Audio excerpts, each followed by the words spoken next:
ప్రియమైన వారలారా, ఎలా ఉన్నారు? బాగున్నారా? యేసు మీ మీద చాలా ప్రేమ అక్కర కలిగి ఉన్నారు కనుక మీరు సంతోషంగా ఉండాలి కదా. సమస్యలు, అవసరములు, ఇబ్బందులు ఉండవచ్చు. జీవితమంటే అవన్నీ ఉంటాయి. అయితే యేసు తోడుగా ఉన్నారు కదా. అయితే నమ్మకం ఎవరి మీద ఉంచామో దాన్ని బట్టి ఆశీర్వాదము. మీ నమ్మకం ఎవరి మీద?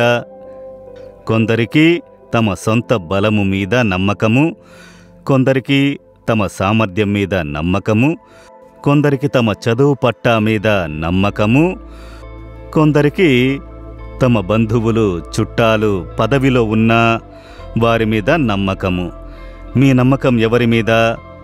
వేదములో చెప్పబడి ఉన్నది ఇర్మియా 17:7లో, యెహోవాను నమ్ముకొనువాడు ధన్యుడు, యెహోవా వానికి ఆశ్రయముగా ఉండును. ధన్యుడంటే ఆశీర్వదించబడినవాడు. ఎవరో తెలుసా?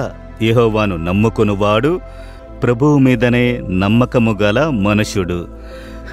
ఏ నమ్మకము వానికున్నదని అడిగితే ప్రభువే నా నమ్మకము అని చెప్పాలి. ప్రభువే నా నమ్మకము, ఆయనను నమ్మే నా జీవితము అని చెప్పి. కొన్నిసార్లు మనలను ఎరగకుండా మన నమ్మకము దిశ మారుతుంది.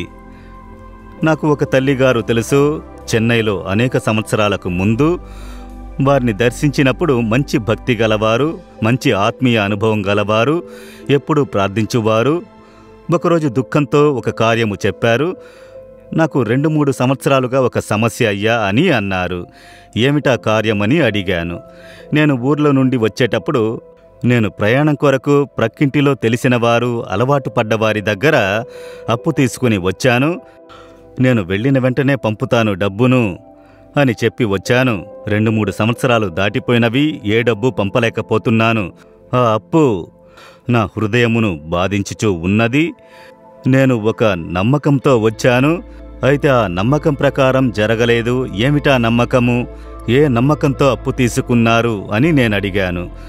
నా పిల్లలు 3 మంచి ఉద్యోగంలో ఉన్నారు, మంచిగా సంపాదిస్తున్నారు. వారు కొంత ధనమిస్తే పంపాలి అని నేను నమ్మి వచ్చానయ్యా అని చెప్పారు. నేను చెప్పాను, అక్కడే మీరు తప్పు చేశారు. ఎందుకలా చెబుతున్నారు అని అడిగారు. మీరు రక్షింపబడిన దేవుని బిడ్డ. మీరు దేని మీద నమ్మకం ఉంచాలి? ప్రభువు మీదనే కదా నమ్మకం ఉంచాలి. మీరు ప్రభువు మీద నమ్మకము ఉంచకుండా మీ పిల్లల మీద నమ్మకం ఉంచారు. పిల్లలు ఉద్యోగం చేస్తున్నారు, సంపాదిస్తున్నారు, నాకు ఇస్తారు, దాని ద్వారా ఈ అప్పు తీర్చాలి అని చెప్పి మనుషుల మీద, మీ పిల్లల మీద నమ్మకం ఉంచారు. అలా యోచించారు. పిల్లలు ఉద్యోగం చేస్తున్నారు, సంపాదిస్తున్నారు, వారి మీద నమ్మకం ఉంచడం తప్ప అయ్యా అని అన్నారు. తప్పే. ప్రభువే మీ నమ్మకమై ఉండాలి. ప్రభువు మీద నమ్మకం ఉంచితే మీ పిల్లల్ని ఉపయోగించి మీ అవసరాల్ని సంధించెదరు. మీరు పిల్లల మీద నమ్మకం ఉంచితే మీ నమ్మకం వ్యర్థమైపోతుంది, మోసపోతారు. అలా యోచించి చూసి, అవునయ్యా, నేను ఈ కార్యమునకు దేవుని నమ్మకుండా పిల్లలను నమ్మాను. దేవా, నేను ఎవరిని నమ్మలేదు. మీరే నా నమ్మకము, మీరే నా అవసరమును సంధించెదరని మిమ్మల్ని నమ్మకుండునట్లు నా పిల్లలు ఉద్యోగం చేస్తున్నారు, నా పిల్లలు సంపాదిస్తున్నారు, పిల్లలిస్తారని నమ్మకముంచాను. అదే తప్పు అని చెప్పి, దేవా నన్ను క్షమించండి, నా వ్యర్థమైన నమ్మకమును క్షమించండి. ఇప్పుడు నా పిల్లల్ని నేను నమ్మను. మీరే నా నమ్మకము, మీరే నా కొరకు మరణించి పునరుద్ధానుడైన దేవుడవు. ఈ అప్పు తీర్చుటకు నాకు సహాయం చేయండి అని ప్రార్థించారు. 1 మాసం తర్వాత వెళ్ళాను. వారు చెప్పారు, అయ్యా, మీరు చెప్పినట్లే నేను యేసే నా నమ్మకమని ప్రార్థించడం ప్రారంభించాను. 1 మాసములోపు ఆ డబ్బంతటిని అప్పు తిరిగి ఇవ్వడానికి దేవుడు సహాయము చేశారు. నా పిల్లల దగ్గర డబ్బు తీసుకోలేదు. వారు 3 సంవత్సరాలుగా నాకు ఇవ్వలేదు. అడిగి చూసి సోలిపోయాను.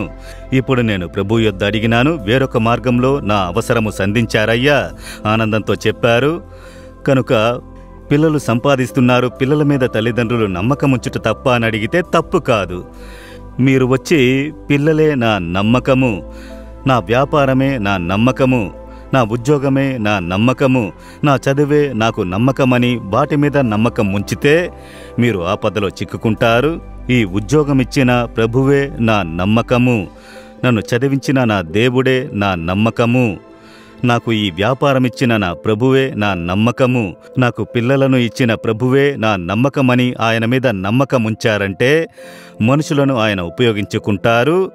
అయితే మనుషుల మీద నమ్మకముంచారంటే తప్పకుండా మోసపోతారు. కనుక రెండింటికున్న వ్యత్యాసమును అర్థం చేసుకున్నారా? ఇక మీదట ఏం చెప్పాలి? నేను ఎవర్నీ నమ్మలేను, నేను ప్రభువుని నమ్మియున్నాను, ఆయనే నా నమ్మకము, నా కొరకు ప్రాణమునే ఇచ్చి పునరుద్ధానుడైన దేవుడు, నన్నింతవరకు నడిపించిన వారు నా అవసరములను నడిపించెదరని ఆయన మీద నమ్మకముంచండి, అద్భుతము జరుగును. ఇప్పుడు మీ తప్పైన నమ్మకమును గ్రహించారు కదా? దేవుని ఎదుట ఒప్పుకొని, దేవా, నా ఈ తప్పైన నమ్మకమును క్షమించండి అని అడగండి. ఎందుకంటే ఉద్యోగం ఎప్పుడైనా పోతుంది, పిల్లలు ఎప్పుడైనా మిమ్మల్ని విడిచి వెళ్ళిపోతారు. ఈ లోకంలో దేన్ని నమ్ముతారో ఏ సమయంలోనైనా ఆ నమ్మకం కోల్పోవునది కదా. ప్రభు ఒక్కరే నిరంతరమైన వారు. ఆయన మీద నమ్మకముంచి పట్టుకొనుడి, అద్భుతము జరుగుట మీరు చూచెదరు.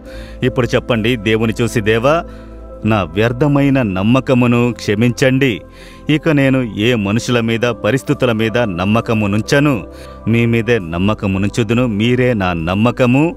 నా కొరకు అన్నీ చేసి ముగించెదరు, నా అవసరములను సంధించెదరు. నేను విశ్వసిస్తున్నాను యేసు నామములో. Amen, amen.